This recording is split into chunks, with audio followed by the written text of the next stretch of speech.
Hello internets, JM Frey here again. I know it's been a couple of weeks since my last proper vlog, and for that I apologize. I caught the 3-week cold that's going around, and it was so bad that I actually lost my voice for about a week. I don't know if you can hear it, I'm still a little bit husky, which I'll admit has been making rehearsals for Little Women a little bit awkward. I hope I gave it to nobody else because I don't want anyone else to have to miss rehearsals. I was lucky in that I got sick at the beginning of rehearsals, so I only really missed one important one for me, and even then we were just rehearsing a scene where, I come in, I say a couple lines, I stand, I leave. So I apologize for not having done a vlog in a little while, but I hope you liked the last vlog where you got to see me sing for the first time, well, sing professionally. So, this vlog, well, it seems spring has sprung in southern Ontario, and I don't trust it. It's an El Nino year, so it's been warm and then cold and warm and then cold. It's 5 degrees now, but it was minus 20 a couple days ago, so I don't know. I don't trust it. And I think that's where a lot of these colds, these really bad colds, are coming from that are going around, is all this temperature fluctuation. So what have I been up to? Well, in the last couple days, I have done nothing but paperwork. Oh my God, the amounts of paperwork. This is something that they don't tell you when you become a professional writer.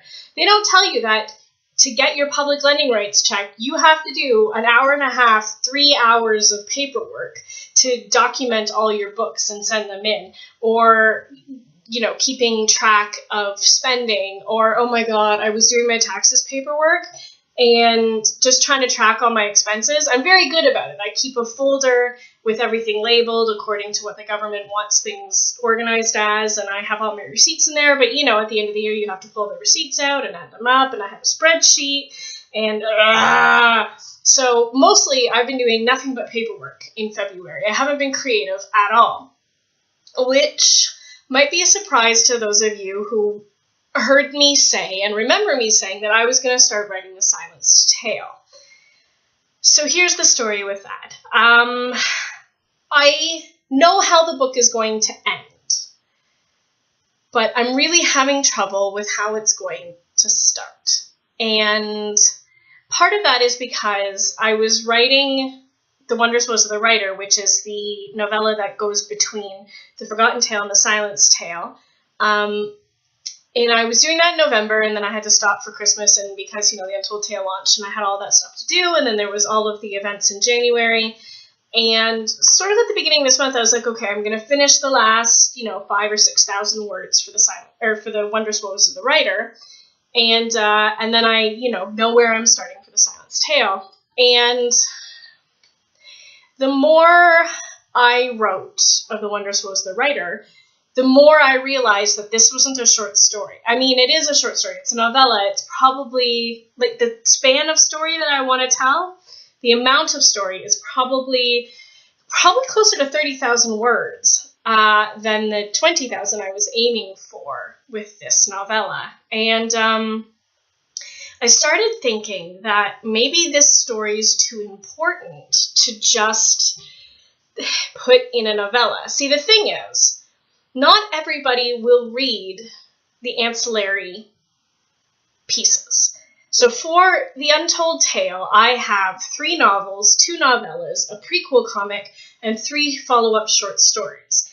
And most of this information, outside of the novels, a lot of the stuff is just going to be available first run online. And not everybody goes online to read these things. So the question is, how important to the novels do I make the stories that are going to be published first run online? Can I assume that everybody who's going to pick up The Silenced Tale will have read The Wondrous Woes of the Writer? Because if I put something important in The Wondrous Woes of the Writer and then reference it in The Silenced Tale, then that's poor storytelling, because not all of the vital amounts of story to understanding The Silenced Tale is in The Silenced Tale. That's cheap. It's actually lazy. And this is something I've been going back and forth with, because what I thought was just going to be a story suddenly became really important to the world. And I went, oh, crap. I can't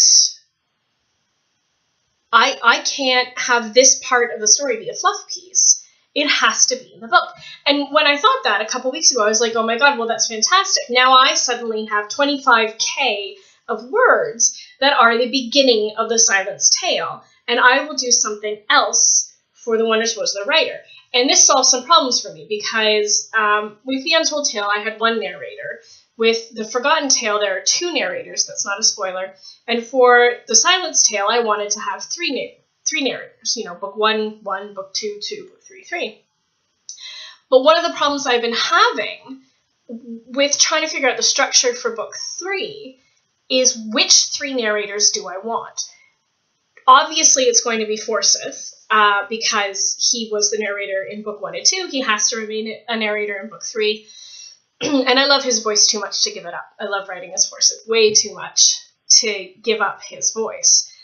But then the question is, okay, so then who are the other 2 narrators? And for reasons that I can't tell you, I can't use the narrator that I used in book 2. It can't happen. So I had to pick 2 new narrators, and I was really having trouble with that. Do I tell the story from the villain's point of view, especially knowing that I haven't told any of the story from the villain's point of view at all at this point? Well, maybe. Maybe I could use the villain's point of view. Maybe I could use Kintyre. Maybe I could use Bevel. Maybe I could use Pip. Maybe I could use one of the other secondary characters that I introduce in book 2 and pulling over into book 3. Maybe I could use one of the new secondary characters that I'm introducing in book 3. And in taking The Wondrous Woes of the Writer and making it the first chunk of the Silenced Tale, not only is that important amount of story then there in the book, I have now chosen a second narrator, which makes the third narrator very easy to pick. So that sort of sets everything up. And I thought, oh, this is great. I know exactly what I'm going to do with that. So there's that much of the book is written already. I know who that narrator is. I know where that story starts. I obviously know where it ends because I know where the whole series ends. So I know where book 3 has to end. I've actually partially written the short story that comes immediately after The Silenced Tale already. That's how sure I am of the ending already. And then I can just do some other kind of, not a fluff piece, obviously special, but I can use an entirely different point of view for the second novella, which is great. I can tell a different story. I can tell it from a different perspective. And I was quite excited about that. Eureka! Here I am complaining about it, and I think I've just solved the problem. Hold on, I have to get notes. Let me just bring up my Scrivener. Dear Scrivener, I love you. There we go.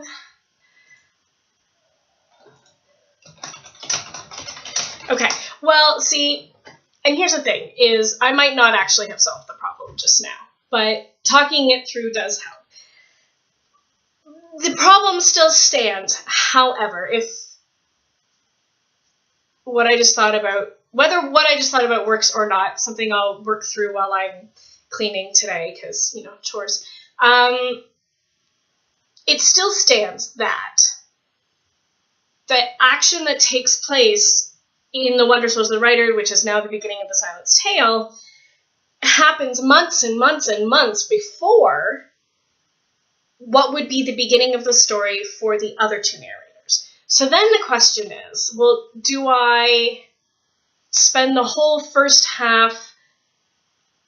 third of the Silenced Tale in a singular point of view? Do I tell the story, do I pretend to be Tolkien and I tell the story in a chunk from one character's point of view and a chunk from another character's point of view? In The Forgotten Tale, I jumped back and forth between the character point of view. So it was this one, that one, this alternating chapters. So I feel like structurally, it should be narrator 1, narrator 2, narrator 3, narrator 1, narrator 2, narrator 3, or, you know, a little bit of jumble for interest. But I don't feel like it should be 30,000 words of narrator 1 and then 30,000 words of narrator 2, or alternating. And this is the problem I'm having. I know where each narrator's story starts in The Silence Tale. But in terms of a chronological timeline, where the story starts is not identical for each narrator. So one narrator's story starts in, let's say, March, and I could tell what happens between March and June or July for the second narrator, but nothing happens between March and June or July for the second narrator. They just, get up, go to work, take care of the kid, come home. There's nothing story-worthy in that. And it would be a real drag to start everybody's story chronologically in the same place. It wouldn't work. So do I then start narrator A in March, and then the very next chapter is July for the second narrator, and then I start in August for the third narrator, but I intersperse those chapters, so then when you go back to the first narrator, you're going back to March again, so this is my big structural problem right now with The Silence Tale. I'm reluctant to begin serious work on the book until I figured out these structural problems. And because of the structural problem, now I'm second-guessing myself. Well, maybe all of that chunk that happens prior to the rest of the story starting really is a novella. I mean, that's the definition of a prologue, right? The bit of story that happens before the story starts. And, so maybe I should pull it out and put it back as a novella. But then if it's a novella, how much of the important information can I really put in it? And so this is the dilemma that I've been having. And then beyond the structural dilemmas is sort of the emotional dilemma of it, because, The Untold Tale has been out for 2 months now, and it's been doing well, but I'm really frustrated because I sent out 40 arcs to Publishers Weekly, to the Chicago Tribune, I sent out all of these arcs. I sent out e-arcs, I sent out physical arcs, I have sent them to newspapers, I have sent them to review sites, and I just can't seem to get any mainstream press attention on the book. The bloggers have been lovely. NetGalley was okay. It seems like fully 1/3 of the reviews have been negative, and what really frustrates me about these negative reviews is that I try not to read negative reviews, but sometimes, as you're flicking by, your eye catches on it, or in the case of NetGalley, the negative reviews get sent straight to your email, and you don't know that they're negative until you've started reading them. And what really frustrates me about, 80% of these negative reviews is that they're working from false assumptions. You can't reply to a narrator or a reviewer and say, actually, the book's not a YA book. So you judging it harshly on that criteria is incorrect. You can't say that. And, the people who rage quit halfway through the book because it got dark and it got hard, and it's like, okay, I understand the frustration. I understand the frustration of reading a book for escapist reasons. But would we love Lord of the Rings as much as we do if Frodo didn't try to keep the ring on the edges of Mount Doom? I mean, my heart sank. I've never read Lord of the Rings before I saw the film. I had no idea it was coming. When Frodo refused to throw the ring into Mount Doom, I literally gasped aloud in the theater. I was like, what? This isn't how stories are supposed to go. And I genuinely believed that Frodo was going to keep the ring. And this is an analogy that was actually posited in a review by Dr. Mike Pershon. So thank you for that comparison, Mark, because I didn't know how to explain it.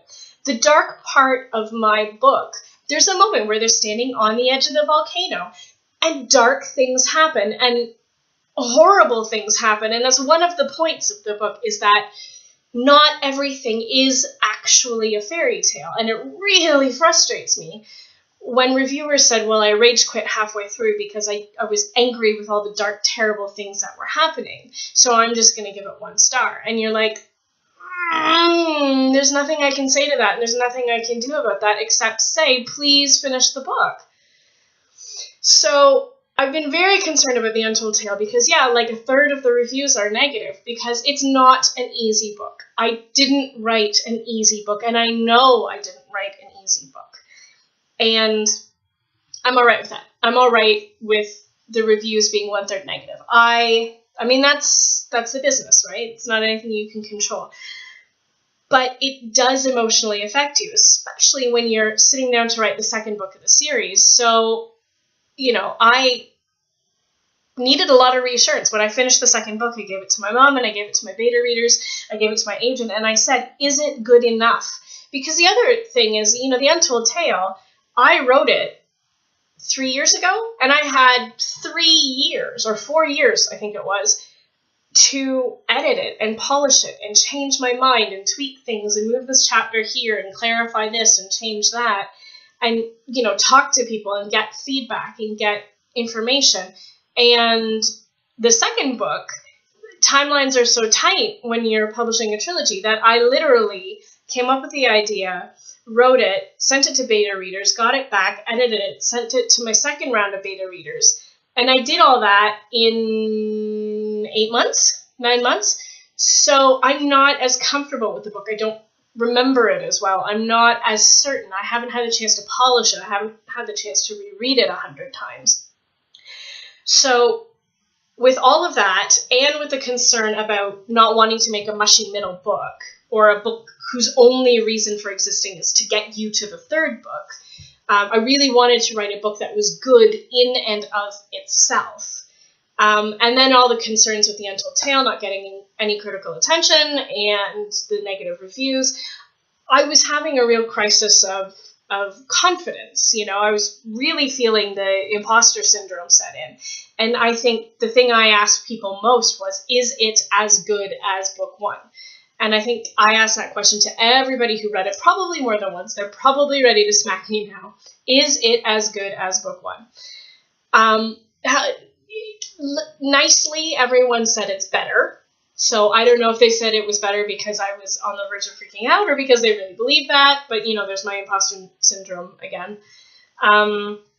Anyway, book two is now with my agent, or my editor at Roots. So I hope Kisa enjoys it. I hope it actually is better than book one. But then that leaves me again with this, okay, if it is better than book one, how do I make sure book three tops book two? And, you know, how do I solve these structural problems? And I'm really freaking out about the book. I'm scared. I'm afraid to start writing it. And it's not that I don't want to write it unless it's perfect. It's that I literally don't know where to start. I know where the book ends. I know what happens in the middle. But I literally have no idea where it starts. And I keep saying, okay, well, I'm just going to sit down and finish that novella, and then that way if it ends up being a novella, then it's done, and if it's not a novella, then I've got, you know, 2 more chapters done on the book at least. And I don't know, I keep flip-flopping, I keep wishy-washy, even like the idea that I just had, now I'm double guessing it. I don't know if it's going to work. It probably won't. It probably won't work, now that I think about it. The words. But the nice thing is that my agent has read book two now. I'm waiting for my editor to read book two. And then I think I am going to start a conversation, because one of the nice things about being a published writer is that you have a support system. It is my editor's job to help me write the best book I can. So I'm looking forward to when she says she's finished reading book two, and then I can sit down and discuss all these structural concerns with her and say, is this good storytelling? Can I do this? Can I do that? And knowing that I'm sort of on pause with this project, it leaves me a bit anxious, because I feel like, but I have time now. I should be writing it now. But at the same time, why don't you just enjoy not writing anything for a little while? Because I don't think book three is due until like October or November, which seems like a lot of time, especially when you're a full-time writer like me and you kind of stay home all day. I could probably finish writing the book in 2 months. 1 month if I'm really diligent about my 4,000 words a day. I could do it in 36 days according to my schedule. But usually that's closer to, 50 because stuff happens or you get sick or you end up going away for the weekend or whatever. So yeah, it's this weird, I'm in this weird sort of pseudo-guilty phase where I feel like I should be working on the book and I feel guilty for not working on the book, but I don't have the feedback. I can't have the conversation. As I explained for the last 15 minutes, I'm really not freaked out. I'm really confused about how I should start the book. So there's nothing I can do. But at the same time, I still feel guilty that I'm not doing it. And it's the same with this the screenwriting project I'm working on. I have given the first third of the project to the producer, and she's read it, and she says she's loved it, and I'm just waiting on notes. And I keep thinking, well, I have time now. I should start writing the second part of the project. And then I think, but I shouldn't start writing the second part of the project because what if she wants some major changes in part 1 that will directly affect part 2? There's no point in writing part 2 or part 3, even though I have the time right now. And I'll have less time later to work on the project when she says she's going to have time to work on the project. It would be worse to spend all that time writing now and then having to scrap all of that. So I'm in this weird spot right now where every single writing project I'm engaged with is in a holding pattern. I handed in 2 novels to my agent. She hasn't had the chance to read them yet, so I can't edit those. And I can't start book 3 because I need to have this conversation with my agent, but I'm waiting, or my editor, but I'm waiting for her to be ready and to, get through her schedule. And I can't write the next part of the web series project because I'm waiting for the producer's notes. And then I think, oh, well, maybe I'll start Skylark. Well, no, I can't really start Skylark 2 until the editor has reread Skylark 1 and we've had a conversation and gone through all the editing notes there because, again, things that happen in Skylark 1 will directly affect things that happen in Skylark 2, and I don't want to waste all my time writing only to have to scrap it. So right now, I'm in this really weird place where I'm just reading a lot and watching Vikings all day. Which, I suppose there could be worse things to do. Anyway, I really like Vikings. So that's where I am right now. I'm spending a lot of time in my own head. It's a good thing that I do have rehearsals to go out and do because I would never leave the house and I would never leave my head if I didn't have rehearsals and visits to Toronto and things like that. So I guess that's it, Internet. That's my internal angst for this week. Please tune in Monday, Wednesday, and Fridays at 9:30 a.m. to SiriusXM channel 172 or to www.amiaudio.ca, amiaudio.ca, to listen to me being a pop culture smarty pants and professional anthropologist on Live from Studio 5. And please feel free to comment on the blog, ask any questions you might have. If there's anything you want to know about me, please feel free to leave a question in the comments, and I will answer them in the next video. I suppose I'll see you next week, although I anticipate nothing being any different, and I'll still be in the middle of all of my intellectual angst. Thank you very much for listening. See you guys later.